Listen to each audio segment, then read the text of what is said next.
Okay, so if you're someone who, really enjoys thinking about the big questions like the nature of reality or how we know what we know, you're going to love this. Today we're going deep on Friedrich Albert Lange. He was a German intellectual in the 1800s, and his ideas are, they're still really relevant even now in the 21st century. Lange, yeah, he lived from 1828 to 1875, and he wasn't just a philosopher. He was also a teacher, a political activist, and a journalist, actually. I think what really makes him stand out, though, is how he tackled those huge shifts happening back then because of science. Science was really changing how people thought about, well, everything. Yeah. Philosophy, politics, even education. He was a pretty important figure during that time in Germany. That's right. And to get a full picture of him, we're looking at the Stanford Encyclopedia of Philosophy entry on Lange. It's pretty comprehensive, covers a lot of ground. But today, we're going to try to zero in on, the core of his philosophical thinking, especially the stuff that I think would appeal to, well, to someone who's really interested in philosophy. Like, how do we know things? What's the basis of ethics? And how do our theories actually play out in the real world? Exactly. So our mission today is to dig up the most philosophically interesting parts of Lange's work. And there's a lot to explore. We'll be looking at his take on materialism. Hmm. That was a big deal back then, and his role in Neo-Kantianism. That's basically a revival of Kant's philosophy. And then there's his views on ethics, religion, even metaphysics. And we can't forget his work on logic and his political activism, too. Lots to cover. Okay. Well, let's start with Lange's views on materialism. His book, The History of Materialism and Critique of Its Contemporary Significance. I mean, that's considered a really important work. Oh, absolutely. It had a lasting impact, even into the 20th century. Yeah. But to really understand what Lange was doing, you have to get the context right. This was the time of the materialism controversy. Basically, science was advancing like crazy, and it was starting to challenge traditional religious and metaphysical ideas. I mean, people were debating the very nature of reality, and where humans fit into all of it. So where did Lange fit into all of this? Was he trying to defend the old ways against this new materialism? Well, that's what's interesting about Lange. He didn't just reject materialism outright. He offered what you might call a sympathetic critique. He said that materialism could be useful in science, like as a tool for research, but when it tried to be a whole philosophical system, explaining everything about existence and knowledge, well, that's where he thought it ran into trouble. He thought it ended up undermining itself. Self-undermining? How so? Okay, so Lange was really influenced by the science of his time, especially the work of Hermann von Helmholtz, who was doing some groundbreaking research on the physiology of our senses, like our eyes and ears. Lange argued that how we see the world, literally, is shaped by how our senses are structured. He even said the sense world is a product of our organization. Think about it. Our eyes only see a tiny part of the whole electromagnetic spectrum, and our ears, well, they can only hear a certain range of sound frequencies. And then our brain takes all that limited information and creates our experience of the world. So you're saying we don't see reality directly? It's more like our brains construct it based on, well, limited input. Exactly. And Lange went even further. He said that even our concept of matter, the basic stuff of the universe, might not be an accurate reflection of how things really are, independent of us. He thought that studying physiology, how our bodies work, showed us the limits of what we can actually know. We're always dealing with a combination of the outside world and our own biological and mental frameworks. So to put it simply, he was using science to argue that what we experience is not a perfect window to reality, but something built by our biology. And that challenges the whole idea of an objective material world. Right. That sounds a lot like Kant's ideas, transcendental idealism, if I remember correctly. Yeah, very much so. Lange even looked at other materialist thinkers like Heinrich Zolby, who tried to come up with a version of materialism that didn't contradict itself. Zolby said that sensory qualities like colors and sounds were somehow transmitted unchanged through the nervous system and existed independently of the person perceiving them. But Lange wasn't convinced. Nope. He thought Zolby was basically ignoring, or maybe even twisting, the scientific evidence to make his arguments work. Lange felt like Zolby's ideas just didn't fit with what we knew about physiology. And this led Lange to a conclusion that's very Kantian. He said, a consistent materialistic view thus changes around, therefore, into a consistently idealistic view. Basically, if you try to explain knowledge purely through materialism, you end up realizing that the mind is actually shaping that knowledge. Wow, that's a pretty big shift. So diving deep into materialism actually pushed him towards a kind of idealism, or at least a view where the mind's role in shaping reality is super important. Which brings us to Neo-Kantianism. You mentioned that Lange was one of the founders of physiological Neo-Kantianism.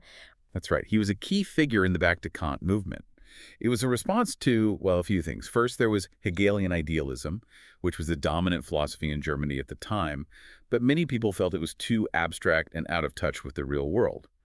And second, there were the limitations of materialism, which we've just been talking about.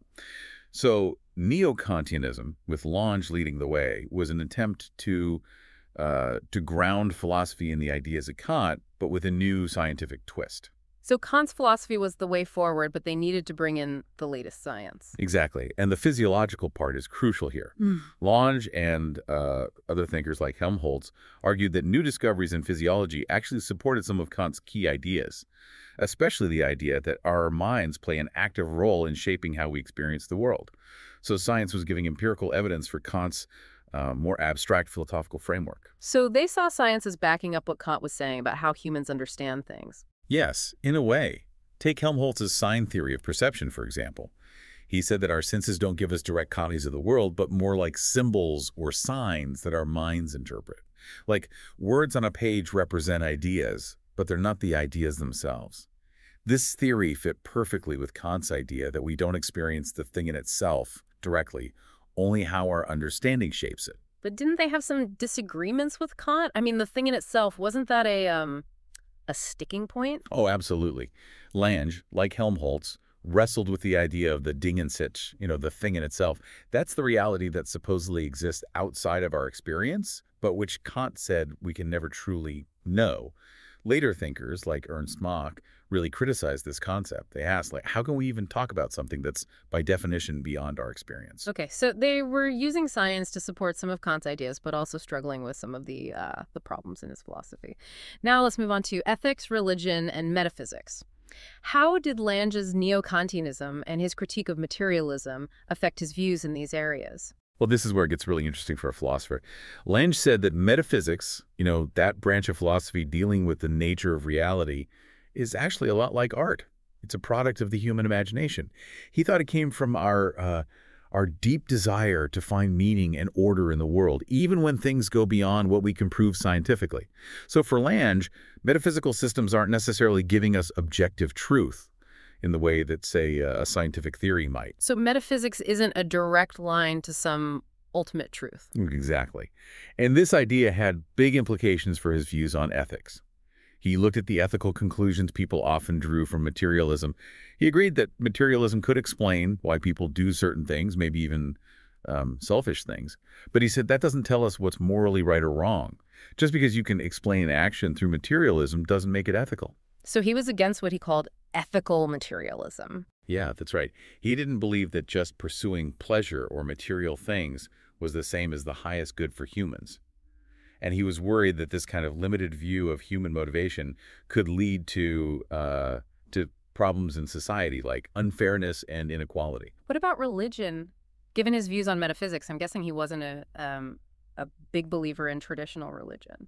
Well, he definitely thought that science was going to uh, challenge a lot of traditional religious beliefs, especially those based on supernatural explanations.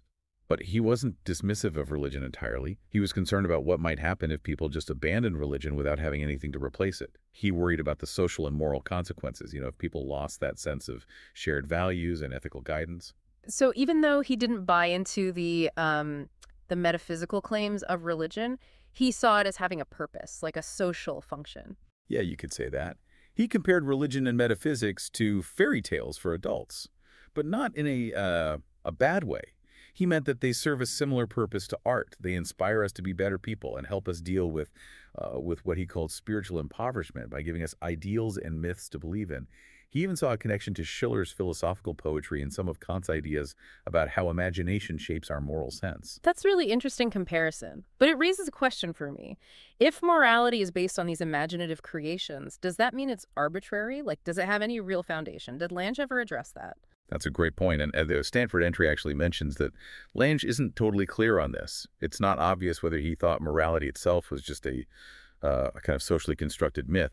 He definitely studied Kant's critique of practical reason and that whole idea of the fact of reason, that we seem to have an innate awareness of a universal moral law. Lange was skeptical of that at first, but some people think his views might have changed later on, maybe because of Hermann Cohen's influence. So how Lange ultimately grounded morality, well, it's still up for debate. Lots for philosophers to think about there. Definitely a complex and maybe even a bit unclear area of his thought. Okay, let's switch gears to Lange's work on logic and scientific methodology. You said his book Logical Studies was pretty important. It was. It's considered a key work in what's often called scientific epistemology. Basically, that's the study of scientific knowledge, how we justify it, and how we get it in the first place. In this book, Lange was really engaging with thinkers like Johann Herbart and Friedrich Adolf Trendelenburg, who had different ideas about, about how science actually works. What were the main disagreements, and what did Lange bring to the table? Well, Herbart, he came from a psychology background and thought that the basis of scientific methodology was ultimately psychological, like it came from how our minds worked. Trendelenburg, on the other hand, thought we needed logic to establish the certainty of scientific knowledge. Lange saw the psychological part, sure, but he ultimately sided with Trendelenburg. He argued that the sense of necessity we get from valid scientific conclusions, that couldn't just be reduced to psychology. He believed there was a logical structure there that went beyond, the subjective workings of our individual minds. So for Lange, logic had its own domain, separate from psychology, and it provided the foundation for good scientific reasoning. So logic wasn't just a side effect of how our brains happen to work. Exactly, and Lange actually made a pretty big contribution to formal logic itself. He showed that the old Aristotelian syllogistic, which is a way of reasoning with categories, could be completely expressed in what was then called the logic of extension. We know that as propositional logic today.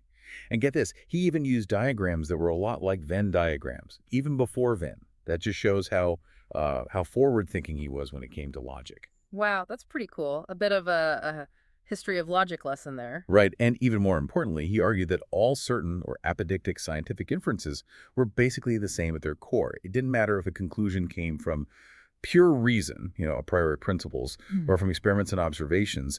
The logical structure that made it certain was the same. This actually challenged some of Kant's core distinctions, like the analytic-synthetic distinction and the thought-intuition distinction. For Lange, all necessarily true judgments had a common logical nature, and gaining knowledge involved a back and forth between reason and our senses. So he was a Neo-Kantian, but he wasn't afraid to disagree with Kant on some pretty fundamental points. Yeah, he was definitely his own thinker. He even finished his logical studies with some pretty complex ideas about space and time, drawing on Neoplatonism. So when it came to logic and scientific methodology, Lange wasn't just repeating what others had said, he was carving his own path, building on tradition, but also moving beyond it. It sounds like he was really engaged with the big intellectual questions of his time. And he didn't just stay in the ivory tower, right? You mentioned his involvement in political movements. Absolutely. Lange's philosophical ideas were really tied to his political activism. He was involved in the workers' movements of the time, and he saw his intellectual work as a direct response to the problems he saw with materialism. He came up with the concept of socialist Darwinism, which is important to distinguish from social Darwinism. Wait, those sound very similar. What was the difference? Okay, so Lange agreed with Darwin on the struggle for existence and natural selection, but he absolutely rejected the idea that these principles justified social inequality. He believed that human reason and good social organization could actually overcome those struggles and create a more just society. He was active in the German Workers' Association and even had discussions with people like Marx, Engels, and Bernstein. So he believed in using philosophy to make a difference in the real world. Exactly. And his influence even reached into the socialist debates of the time. Edward Bernstein, a key figure in socialist thought, actually said that for him, going back to Kant really meant going back to Lange. That shows how much Lange's ideas shaped the development of socialist theory. That's pretty impressive. So to wrap things up, what are the biggest takeaways from our deep dive into Lange's work? Well, we saw a thinker who was deeply concerned with how scientific progress was changing our understanding of reality. His critique of materialism, which was very nuanced and rooted in science, led him to develop a sophisticated form of physiological Neo-Kantianism. He emphasized the active role our minds play in how we experience the world. And he had some profound things to say about ethics, religion, and metaphysics, suggesting that they're partly creations of our imagination but still serve important purposes in our lives and in society. And his work in logic and scientific methodology, well, that challenged some of the accepted philosophical ideas of the time and even foreshadowed later developments in logic. And all of this was connected to his commitment to social justice and his involvement in political movements. He sounds like a true philosopher, engaged with the big questions of his time, and his ideas are still relevant today, just as you said at the beginning. Definitely. And going back to Lange's view of metaphysics as a kind of art, it makes you wonder, how would that perspective change how we think about philosophical truth? And how does his focus on the labor question, the social and economic issues of his day, how does that inform our discussions about social justice now? Those are some of the enduring questions that Lange's work raises. Those are some great questions to end on. Thank you for taking us on this journey through the fascinating and complex world of Friedrich Albert Lange. It's always a pleasure to explore these ideas.